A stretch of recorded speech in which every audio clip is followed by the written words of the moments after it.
Hello everybody, welcome back to Read and Reread. I am Angelia, and today it is time for part 2 of my new and sporadically recurring series, Time Warp Tuesday. I almost forgot the name of my own series. Let's do the Time Warp again, and this time we're going to go back 10 years to the year 2013. I'm going to grab, well I already did, I have grabbed my journal, my reading journal from that year. We're going to take a look at a couple of things. What was I reading that summer? Also, a couple of funny things from my TBR in this journal. We were looking for the Hall of Shamers that I still haven't read, and they're still on my TBR. Some of the ones have fallen off. Like at some point I just gave up and no longer was interested. And a lot of them I did read, and then there's a few, every time there's some persistent ones.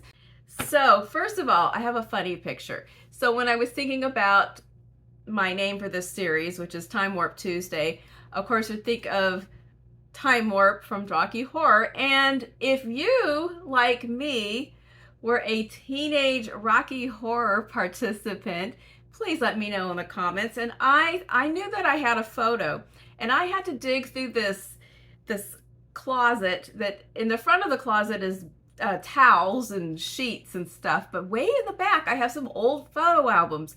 And I dug and excavated, and finally I found the picture, and it is one of the poorest quality photos in all of photographic history. But here's the picture of me as Magenta from Rocky Horror Picture Show, ready for the midnight movies, somewhere back in the 80s, but standing next to a really horrific 70s style piece of decor. And those are cattails. And let's not talk about those shoes. I know that I purloined this outfit from the high school drama department, and then I went to Woolworth and got a feather duster, and I braided my hair wet and slept on it and then frizzed it out to make this stunning rendition of Magenta. So let me know if you too frequented the midnight movies back in the day, or even today. I guess it's still going strong here and there. All right. Without further ado, let's take a look. Before we get into the actual books, let's look at the consideration list, which, like every year, is extremely long. I see some really great books on there that I did read. The two things that stand out to me for the Hall of Shame are 10th of December by George Saunders, which I have talked about even recently as a book that I have not read and mean to read. I did read some stories from Liberation Day earlier this year, and then I DNF'd, and several people did suggest specific stories that are in the collection 10th of December that I should try, and I'm going to include them in my Shorty September project. So I really am. The library has the book. I'm going to request it. I'm not saying I'm going to read the whole book. I'm saying I'm going to read the recommended stories. And the other one on here, I actually did read, but it took until, well, okay, so the book is The Luminaries by Eleanor Catton. So it appears for the first time in 2013, and I read it. It was my last book of 2022. So coming in just under the 10-year mark. Looking through, I don't really see anything else in here that I still mean to read that I haven't read, but those two jumped out at me. I thought that was kind of funny. And if we flip up to the summer, you know what? I only have one of these books in my possession. There's a couple in here that I think I let go along the way, and then I just borrowed a lot of library books back at that time. But I guess I didn't go out on a limb and order a lot of books that the library didn't have. If it wasn't a real tried and true favorite author, I just worked from what the library did have. And now I'm a little more adventurous in my selections. But anyway, so let's look at the books.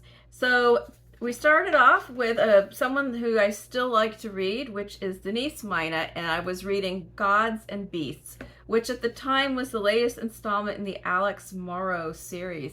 So this is a Scottish mystery writer. If you haven't read her, I really do recommend if you like mysteries.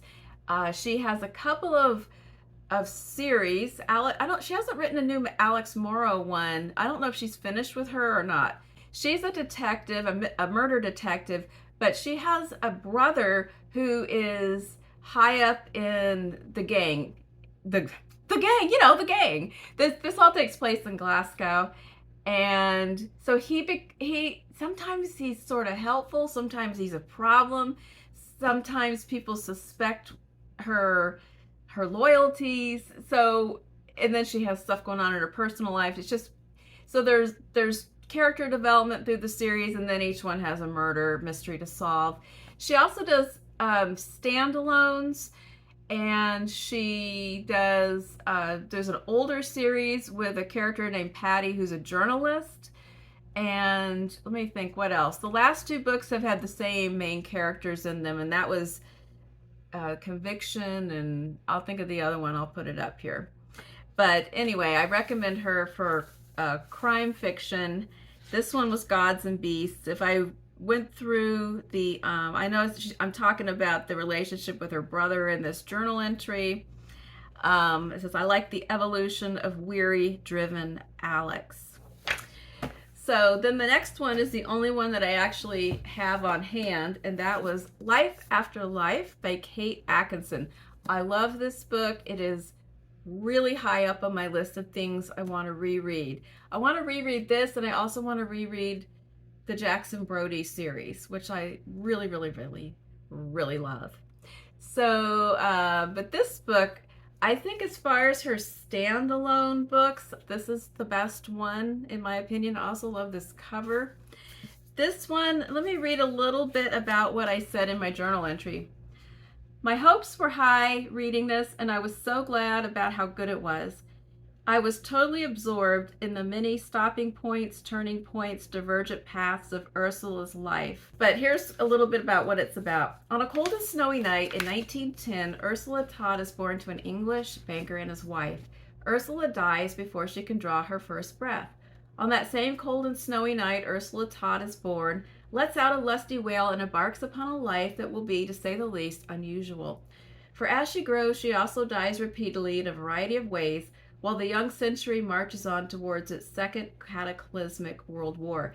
So it is a very unusually structured book, which plays out multiple variations of Ursula's life and the turning points of which, if a certain thing happened or didn't happen or happened a different way, things go in a different direction. So I guess there's an air of the speculative here, but it's not really what I call a speculative fiction book, but maybe it is. I have to read it again and see how I would categorize it. But it feels more like a historical fiction book with a dash of speculation. I don't know. Anyway, Kate Atkinson is masterful at plot structure. She can juggle many storylines in the air and make it all tie together at the end that will surprise you and make you let out a little gasp. And I love Life After Life.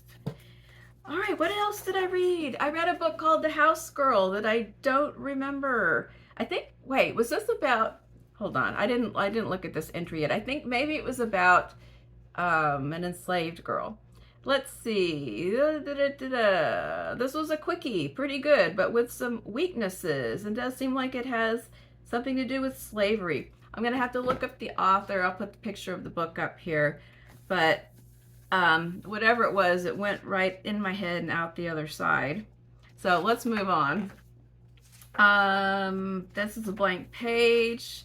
Then we have The Woman Upstairs. So I really liked Claire Messud's last book, The Emperor's Child. And then this book is reviewed everywhere, so I'm excited to read it. And then, meh. Okay, so I did not like it. I do remember the disappointment, because I did like The Emperor's Children. I don't think I liked it as much as I thought I did, though, because I've never picked it back up or thought about rereading it. And I've passed by it a couple of times and thought maybe I should unhaul this because I need to make some shelf space, and I don't feel drawn to it to read again. Let me know if you've ever read that book and how you felt about it, because I feel like I liked it at the time, but now it's not giving me anything. So I guess I went on and I read this, and it was kind of blah. I feel like it was maybe boring. And I know this, that I never pursued reading any more books by Claire Messud. Like if I went, whoop, plup, and then that was it. So if I'm wrong, let me know. All right, the next one is a horror book. I don't read a lot of horror, but every now and then I do. And this is an author I do actually really like. And this is Nosferatu by Jo Hill. This one went all around my family, although I don't think it went all around my family that summer because my daughter would have only been 11. But she did read this in high school, so I think we waited and recommended it to her later. But Stephen and I both read it and enjoyed it. And then she read it, and then we all watched the show. That was part of our spring and summer 2020 TV-a-thon. We watched Nosferatu. But I do like Jo Hill, and I haven't read all of his books, but the ones I've read I really enjoyed. And this one, you probably are familiar with. This pretty famous story, but it is about, there is this, let me see how I can butcher this description. It starts with a young girl has a bicycle. When she rides her bicycle very fast across this weird old creaky bridge, she ends up in different places. And her gift is that she can find missing things, or perhaps a missing person. And when she focuses on the things she wants to find, and then she rides over this bridge, she finds herself in just the perfect place to discover the missing thing. And anyone else that goes over the bridge, it's just you're on the other side of the bridge. But she just has this weird power. And then when she gets to adulthood, she kind of convinces herself that she must have been imagining that. She must have been constructing fantasies to make her own difficult life more bearable or something like that. But she eventually, things happen where she must realize that that was real. That really happens, and she still has that skill. The other part of the story is a terribly scary, creepy guy named Charlie Manx who rides around in this hearse with the license plate Nosferatu, and he abducts children and takes them to Christmas Land. This is how he lures them to Christmas Land, a wonderful place where you get everything you want, and it's always Christmas. Just really, really creepy. So there are interesting characters, a scary plot. I don't think it was too grisly. That's not really his lane, but anyway, it's a good book. I liked it. I'd probably read it again because I don't remember exactly what happened. All right, now I actually read a nonfiction in the summer of 2013.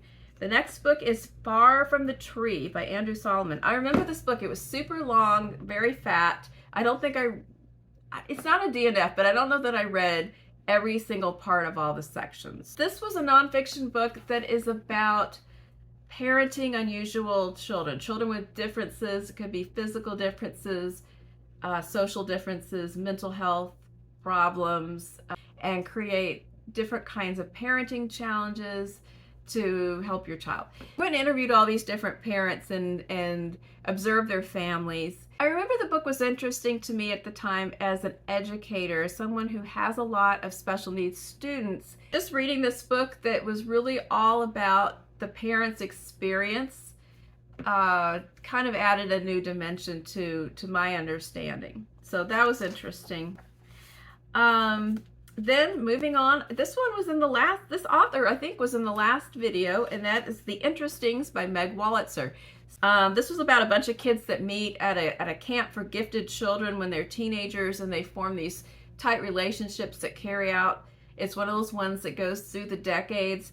I know that there are some couples, some secrets and cover-ups and reveals and dramas and things throughout the decades with this group. Can't remember exactly, but I know I liked it.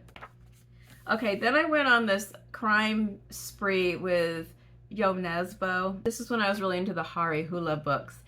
I didn't read them all, but I read them for a while.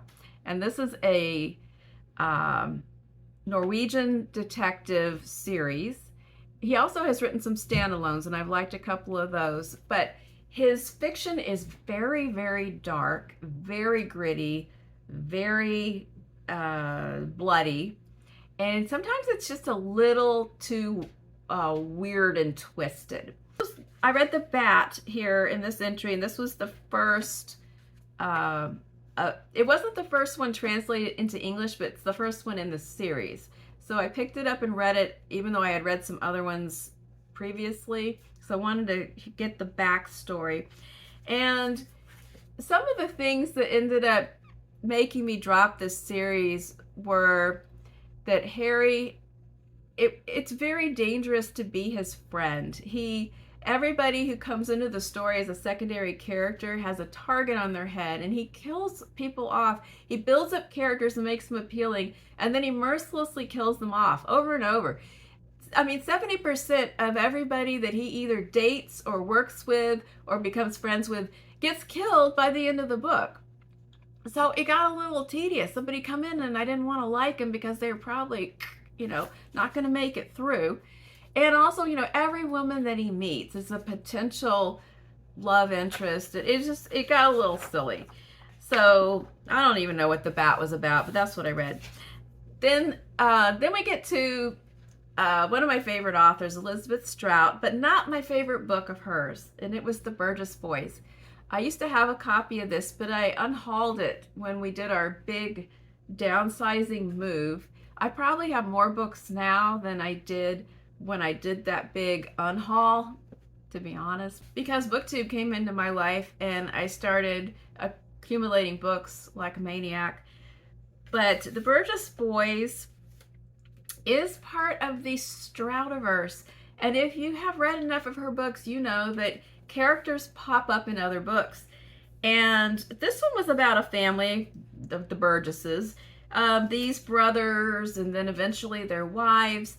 I know that there is a family tragedy that occurs in their childhood that haunts them and shapes them as adults. I will say that one of the main characters in The Burgess Boys is a character in Lucy by the Sea. So you never know when somebody from one of her books is going to show up again from another perspective in a different book. In fact, in Lucy by the Sea, also, they are renting Olive Kittredge's house, even though her name is never mentioned.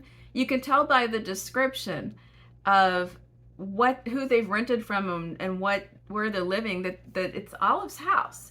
But I just remember that this book was pretty good, but I didn't love it, and so I didn't feel like I needed to keep the copy.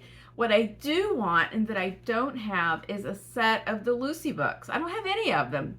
I've read them all from the library, and now 4 books in, I'm thinking about how much I love them and wish that I had them.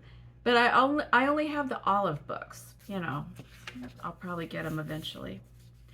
All right, the next one, this was funny. This was one, I went on a journey looking through this entry because I could not remember it at first, and then it flooded back in, and I did remember it. Because I didn't even write down the author to begin with, but it's The Stranger's Child by Alan Hollinghurst. Now, I don't know if this was the first time I read a book by this author, because I've read a few of them, but I didn't remember. Like, the title wasn't ringing a bell, and then I started looking at the description, and it came back. And I remember that I did enjoy this book. The way I described it is, this was sort of a sprawling across the 20th century sort of thing that began sort of Downton Abbey-ish and ended in current times.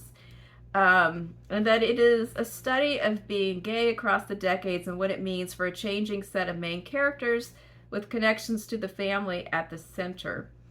As I recall, it begins around the time of World War I, and there's a pair of young men that are and it's British. They are Cambridge or Oxford, I don't remember. But anyway, they're friends, but they're more than friends, but that's in the closet. And they go to spend a holiday at one of the boys' homes, and the other guy who's the visitor is a poet.